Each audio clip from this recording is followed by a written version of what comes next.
How to add multiple photos on Snapchat Story. Hello guys, this is Atticus and welcome back to another tutorial video. In today's video, I'll teach you guys how you can add multiple stories, that is multiple photos on your Snapchat Story. Now you can also add multiple videos using the very same method. So let us begin. First, open up your Snapchat. After you do that, just swipe up and you'll get redirected to your camera. Now what you'll need to do is tap on camera roll and you will get your photos. Now what you'll need to do is just long press on one and then select the other photos. After you do that, tap on this blue icon on the bottom right, and after you've done that, you will get an app option that says stories. Now you can add the story for your friends only or your public too. So I'm just going to do it for my friends.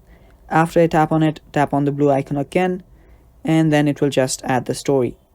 So if I go on this Bitmoji here on the top left, you will see that I have uploaded 3 different stories.